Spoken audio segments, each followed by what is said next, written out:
stuff I didn't have before to make these kind of decisions. You know,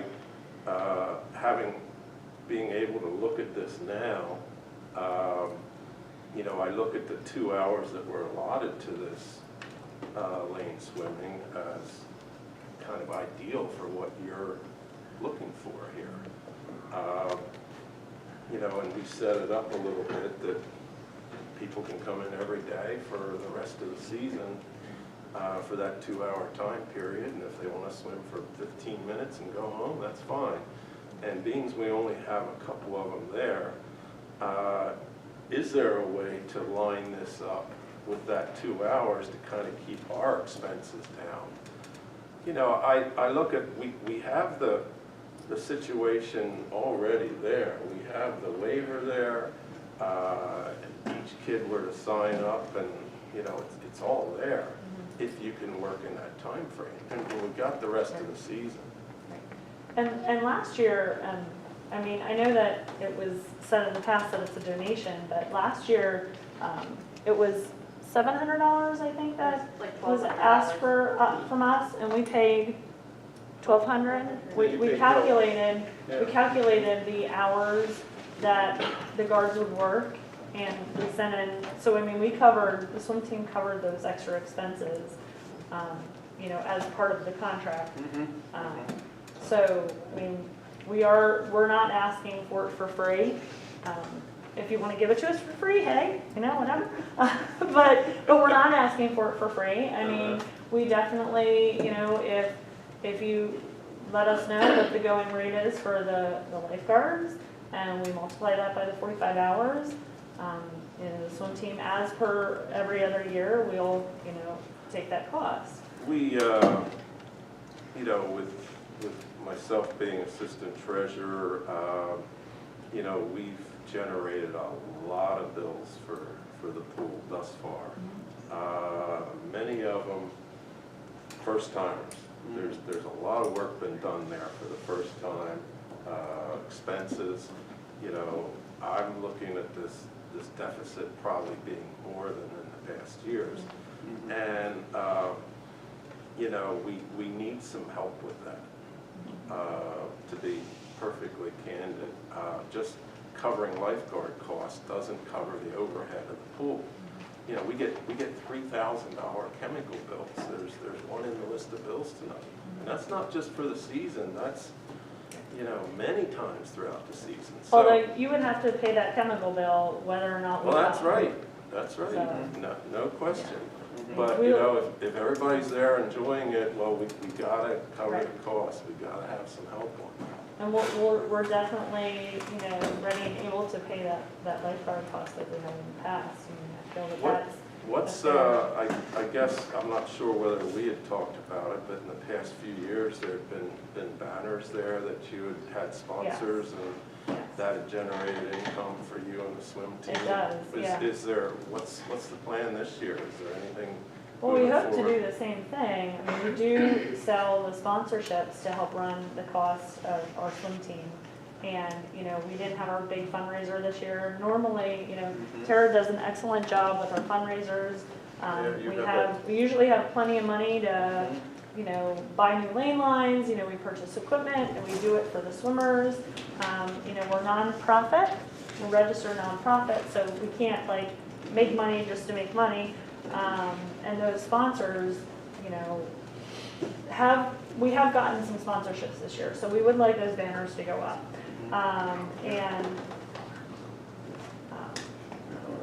Yeah, in my mind, that easily, was there 5 or 6 in the past?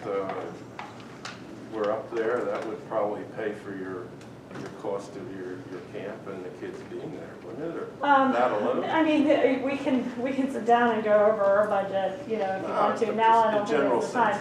But I mean, we have a lot of expenses, you know, that we also pay, and those sponsorships, yes, they do help.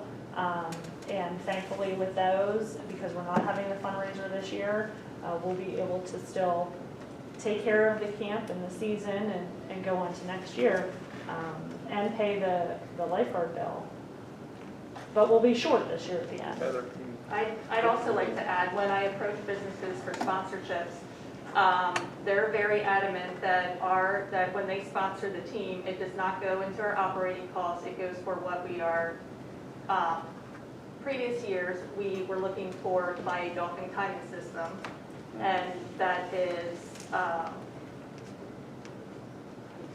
They wanted us yes, it was supposed to go directly towards that, which was a $12,000 piece of equipment that we bought for our team. So to say that we have to now share in the cost of maintaining pool chemicals, they're not No, going to. that was just an example of, Right. one of the items that's there. And, Yeah, even though we only pay somebody $10 an hour, the true cost is more like $25 an hour in the township. Right. So I think what Mr. Mitchell asked earlier was, so this lack of lane for your kids wouldn't work, like what the board had? Well, no. I don't know what your practice is. You have to No, I mean, the educate. kids aren't just coming and swimming laps. Like, they're coming and they're doing stroke technique. They're learning how to do proper, to tweak their flip turns. They're learning how to tweak their dives. They're learning how to maybe get their breaststroke pull out Okay, so better. that is more than just. Yes, they're not a just lap coming, up and down. yeah, they're Okay. just not coming to swim laps. It's, Okay. to someone who's And I not, didn't who know doesn't, that, so thank you. who swimming is not their thing, like football's not my thing, so whatever. But yeah, I mean, it's not just swimming in a lap, like Okay. there's, So then what we had set up truly wouldn't work for you then? no. no. Yeah, I want to make one, I'm sorry, just real quick, I want to make a comment. I want to make one thing very clear for me personally, okay? The fixed costs on the pool are the fixed costs. Quite frankly, it doesn't matter, they're fixed costs. For me, I see these kind of programs for the kids as an investment in our future, Yeah. period. And I'm always going to see it that way. The fact that we might have a lifeguard or two extra for an extra hour, in my mind, Mr. Mitchell, to me it's irrelevant, because I truly believe the return we're getting on the investment from these kids, they're not out on their own, they're around adults, they're learning responsibility, the skill sets they're learning, the communication they're learning by dealing with it. To me, it's well worth the township picking up the cost for a couple of lifeguards for a couple extra hours. I just want to make that clear. And I would say that I think probably over 50% of the lifeguards that you have are either swim team members or past swim team members. That's kind of where when they get old enough, that's where they go. Well, that's one of the good things about having a diverse board. You have many different views here, and both points are very, very valid. What Mr. Mitchell brings up and what Mr. Frasco brings up. So I know Denver's contract with their swim team, they request that each member of the swim team pay $25 and become part of the member of this pool. Now, I don't know if that's financially feasible for your group or not, and I think we can negotiate privately later what the price is. What do you think? Yes. I don't think, if I recall talking to other board members, Denver does not charge them a fee. It's free, they just have to join the pool. So Yeah, I think our that's right. $1,200 far exceeds the $20 per swim team member. Well, I talked to Mike Hession, and he said the members of the team had to join the pool, and it's $25 for each Right. team member. Now, the family joins, and then team members part of the plan. Right. Yeah, Mr. Brubaker. Yes, just to kind of piggyback on what you're saying, Marcy, I think what we need to realize is what a gem we have in the Reevestown pool. One of the big reasons, we've been living in Ridgeview Estates for 15 years, and one of the main reasons we moved there was because of the community pool. And I think what we're talking about, I don't know of any municipality that puts a pool in with the idea of the bottom line of making money. They just don't make money. And what RC's talking about are what we call intangibles. Now, these kids have had their heads buried in tablets for the last 2.5 months, learning virtually. And their families, man, they're ready to bust out. And right now, I don't know, Alan, Mhm. You know the capacity day by day, but I'm sure we're at capacity Yes. because people. Maybe not today, maybe not today. Yeah, but point being is, we're talking about intangibles, we're talking about things you cannot put a price tag on. And I think you used the term investing in our future. And another reason I'm here tonight is not because of that, not because of Amy's proposal, but because I want to publicly thank Alan Fry. You guys, I want you to understand the time, the effort that he put in to making this pool a reality. I'm not sure we have a pool without Alan Fry. We're in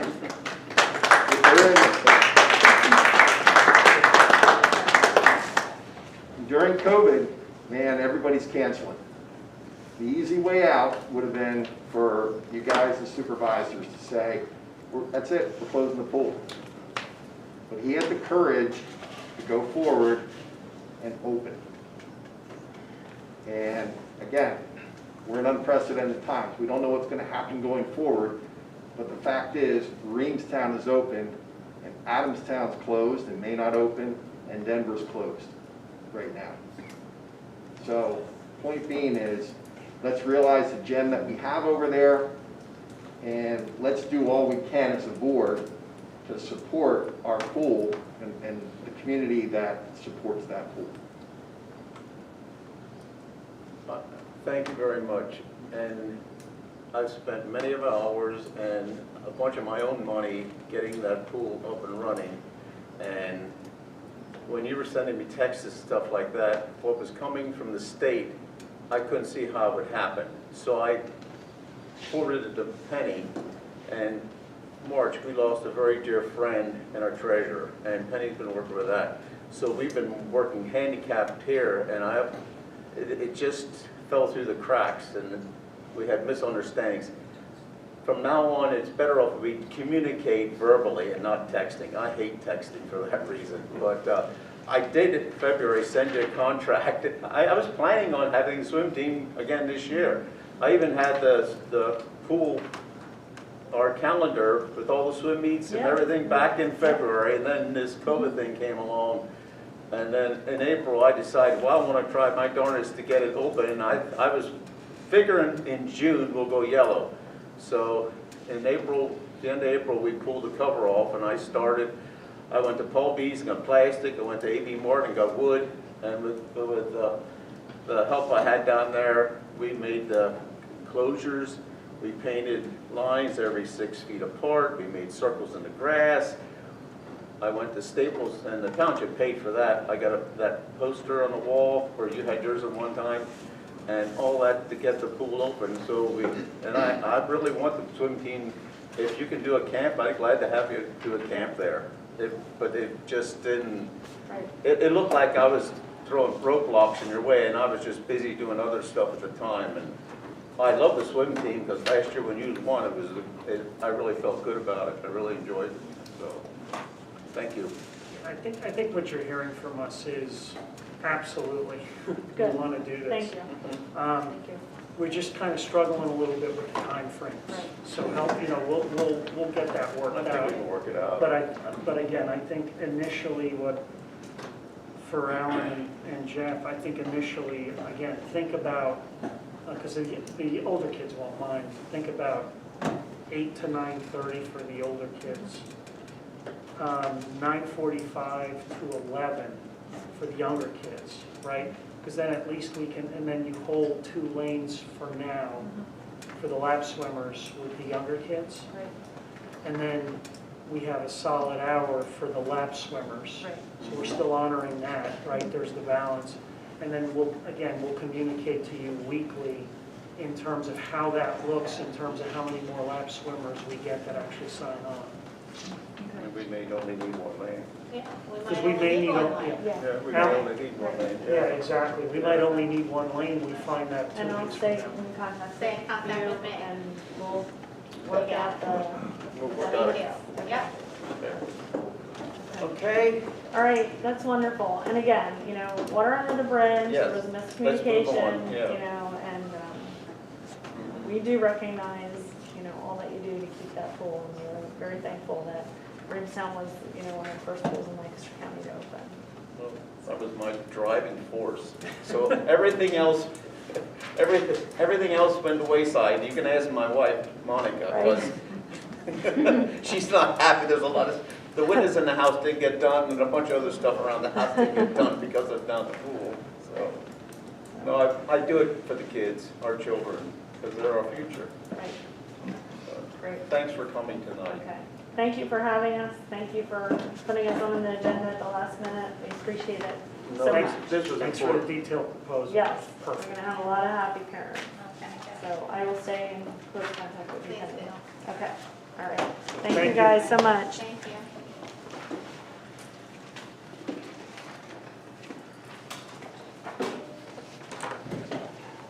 Know what to do with the agenda.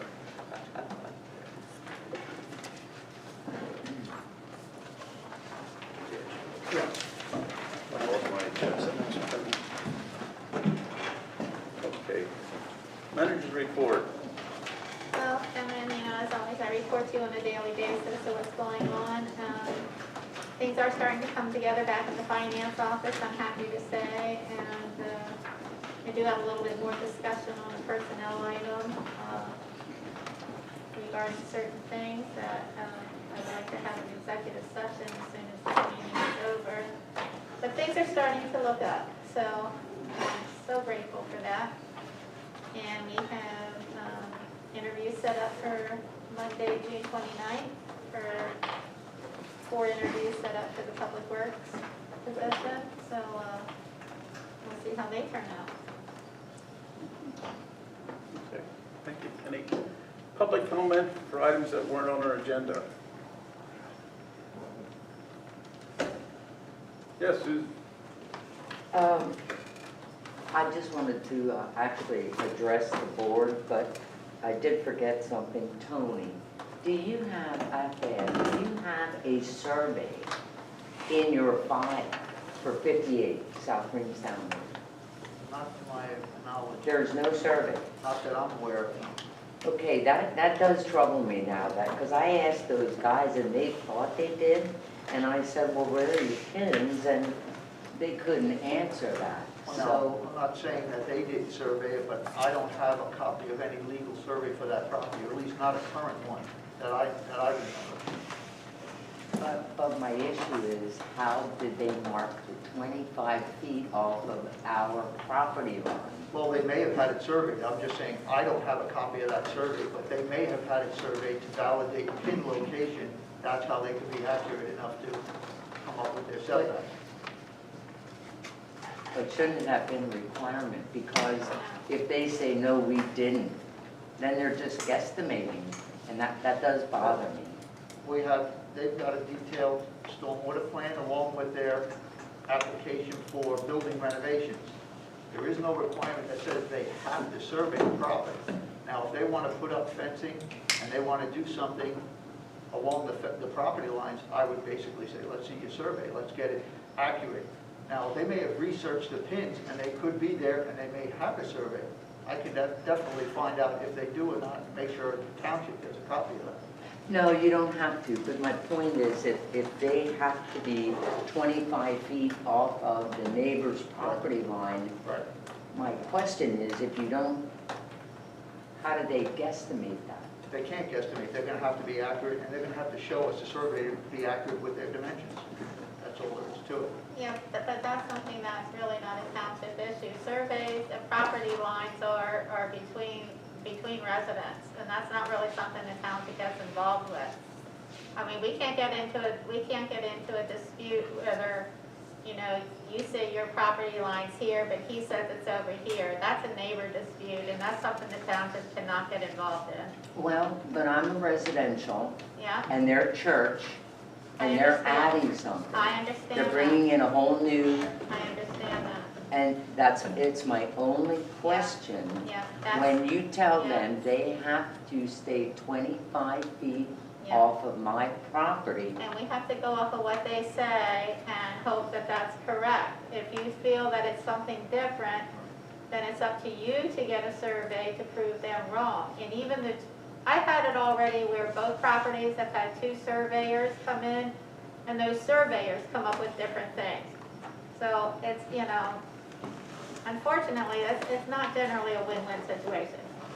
It's Yeah. just not. Well, I just wanted to Yeah, bring I know it. that's not what you wanted to hear, but that's Well, I think reality of I it. think it was a legitimate question. Yeah, oh, absolutely. You know, if you're telling somebody they have to, and it's a cemetery, Yeah, yeah, and it's 25 feet off my property line, and the property has no delineation, this is just yard to yard, Well, we're not sure, there could be pins there.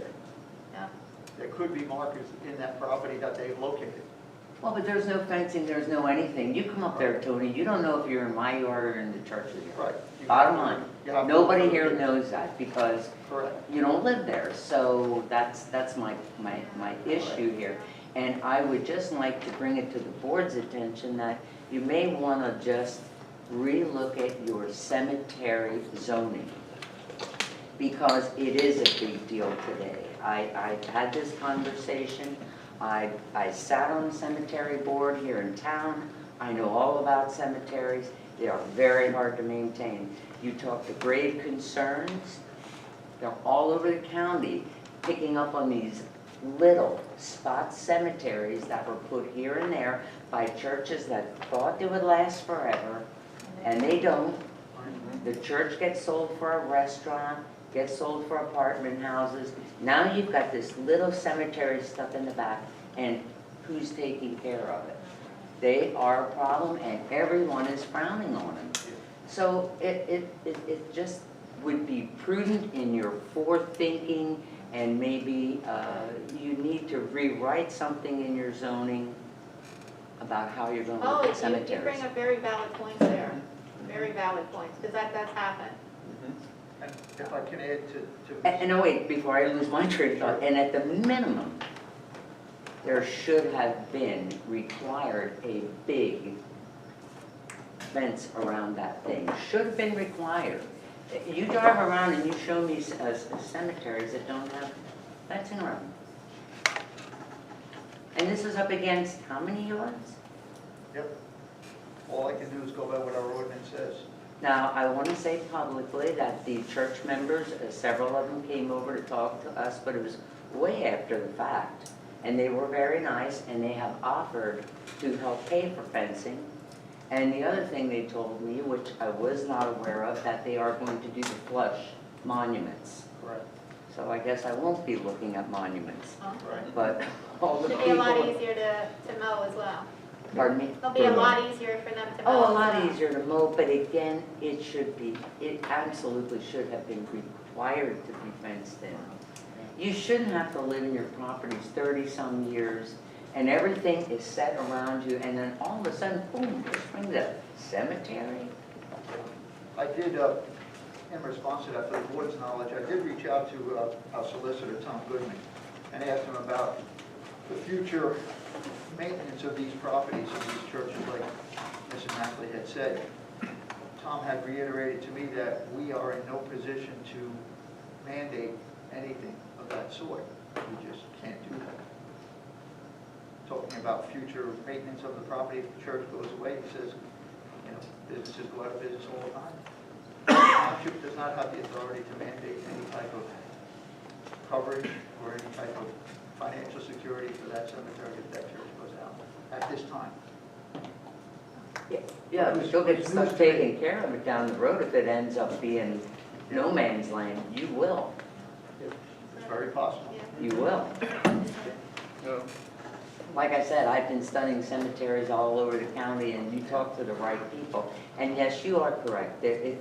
There's things you can't, but if it's owned by a church, it's one thing. If it's like Ream Cemetery, they have to have hefty perpetual maintenance funds in place. I don't think the churches require that, but others are. 10 to 20,000 it is. So I just wanted to comment on that. But you really, you need to look at that, please. As the ordinance stands now, cemeteries are permitted by right in the suburban residential zone. The churches are a special exception use. You would think think that might be switched around. Yeah. That's how it's written in our ordinance. Just for your knowledge.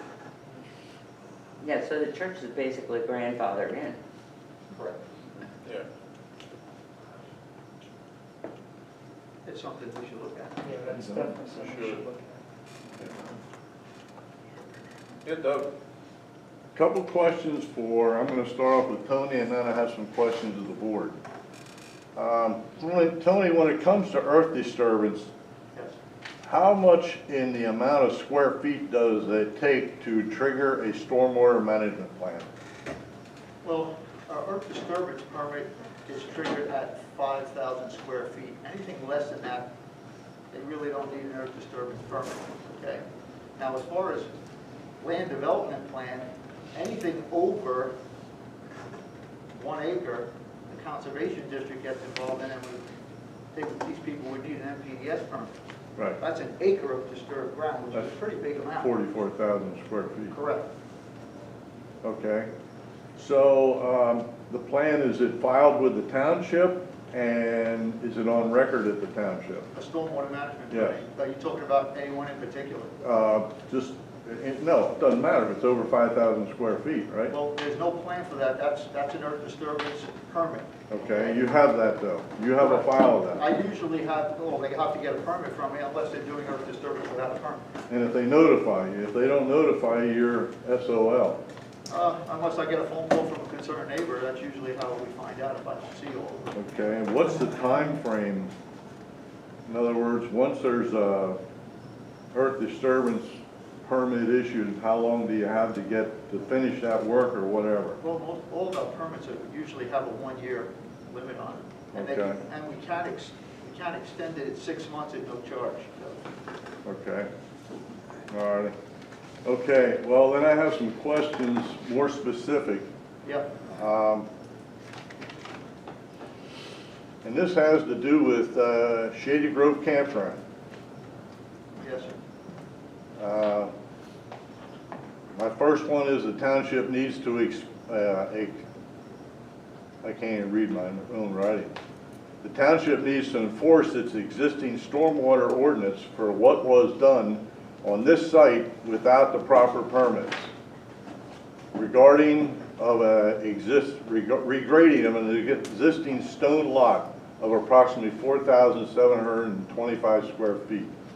And that came from a report from the Lancaster County Conservation District dated April the 10th, 2019. They went out and visited this site, and by their calculations, they found two things out there that were done and earth disturbance was created. Right. It says here, regrading of an existing stone lot was observed on the northeast side of the property. Earth disturbance on this portion of the site was paced off and measured approximately 4,725 square feet. Regrading was observed to be nearing completion. The disturbed area was being stabilized with crushed stone, and then they referenced subnotes A, D, and T. And A says failure to develop a written erosion and sediment or an E&S plan. D is failure to implement effective E&S best management plans. And T says failure to provide permanent stabilization of earth disturbance site. Has any of that stuff been taken care of? It's a yes or no? Yes. It has. You have a record of that. The owner of the property had secured an engineer to do a stormwater management plan, and I believe it was Hanover Engineering at the time. And they also came before the board, because when that earth disturbance happened, I went out there and shut down operations because they were doing it without permits. Currently, the owner of Shady Grove Campground came to the board with Hanover Engineering, asked for some relief, that was denied, concerning a riparian buffer. I was on the board at that You time. remember that, yes. Yes. Now, since that last meeting, there was very little movement. I've recently contacted, within the last 2-3 months, the owners of Shady Grove, and they had contracted with a new engineering firm to produce the full stormwater management plan for that site. And we're currently talking with them now. In fact, we're setting up a meeting next week with that engineer to go over his new plan for a stormwater management plan for that property. That's the latest and greatest stuff. Well, I guess one of my questions, I got some more here, but one of my questions on that is, how come it takes a year and a half to get something like this done? This was issued on April the 19th of 2019, and here we are damn near July of 2020, and now you're telling me this guy's getting another engineering firm. This sounds like a stall tactic. And he's using the township, he's out doing stuff without permits, and he knows it, and he's getting away with it. You know, in this report, it also says that in addition to the existing office building on the southeastern portion of the site was observed. In addition to it. Right. Bare earth areas were observed around the perimeter of the building addition. Earth disturbance for the building addition was estimated from Google Earth. You all know there's a tool on Google Earth that it'll tell you down almost to the square foot what has transpired, and if you ain't using it, you better would. Google Earth imagery to be approximately 5,000 square feet. So now we're talking 4,725 square feet on one area and another 5,000 square feet, and nothing's being done. And now this gentleman is now saying, oh, I'm not using that engineering firm, I'm gonna get another one, so I get another reprieve. Meanwhile, he's still out there doing stuff illegal. Oh, he's not doing anything illegal. I beg to differ with He you. has come to me for permits, okay? Now, the addition that you're talking about on the building, got building permits for all of that work. It was all done correctly and legally. Now, as far as the Google Earth image, we currently use that. Myself and Ken McCray have been out to the site multiple times. Number one, looking at what's been going on, and number two, talking with the owners to get a good idea of what direction they're going in. And that's the reason he has a new engineering firm as of a month ago, doing a detailed plan, because he understands that he cannot do what he thinks he can do. It has to be done correctly with the proper engineering documentation. What about all the stuff he's done before and never got permits for, and the earth disturbances? You know, you say he's got permits, but nothing's been happening. I beg to differ. All of the other... All the pipes that he's laid out there is legal, is that what you're telling me? All I'm telling you is he replaced a lot of existing buildings with new structures, and he got permitting for all those buildings. And he replaced square foot for square foot. He had to. Are you sure? He had to. I ask you, are you sure? He had to. I have documentation on that fact. He had to. And you went out and physically measured it, or you're just taking someone's word? No, I have been on site. He replaced square footage for square footage. You measured it. You're on record now, be careful. You measured it. I'd have to look at my documentation to tell you exactly what those dimensions are, but I have been there. I don't expect you to remember what they were, but I just asked if you physically measured it. Physically, I did not, but it went square footage for square footage because most of these structures were on the same foundation footprint. That's not, all right, Tony, I'm not gonna sit here and argue with you all night, but don't tell me most of them. It's either none of them were or they all were. Well, some of these are, one of the facilities was a bathroom. It was square footage for square footage. Another facility was an overhang over the wood pile. Same Yeah. square footage, no foundation there, but the same square footage. Mr. Groff and I have gone through lengthy discussions on meeting the ordinance. If he expanded in any way, I would need stormwater management paperwork. He's been well aware of that. Mr. Maxley, can I suggest, why don't you make an appointment to come into the township, and we can all sit down with Tony and go over those files together, because Tony can't really answer anything accurately now, because nothing's in front of him, and we'd be more than happy to do that. Well, that's fine, I can do that. I just, you know, this thing's been going on for a year and a half. We And now understand that. we're gonna get another reprieve, and because the engineering's gonna take I know time it and. looks like that, but trust me, Tony is on this, because, you know, there's another resident in the township that's pretty hot and heavy about that site as well, and so Tony is diligently working with that owner to get what's needed. I mean, I know there's flooding occurs down there on Poplar Drive, and you don't have to be a rocket scientist to figure out that the reason the flooding is occurring is because the pond's filling up more than it ever did, and there's a reason for that. This isn't rocket science we're dealing with. This is just common sense. And I think there's people turning a blind eye to the common sense.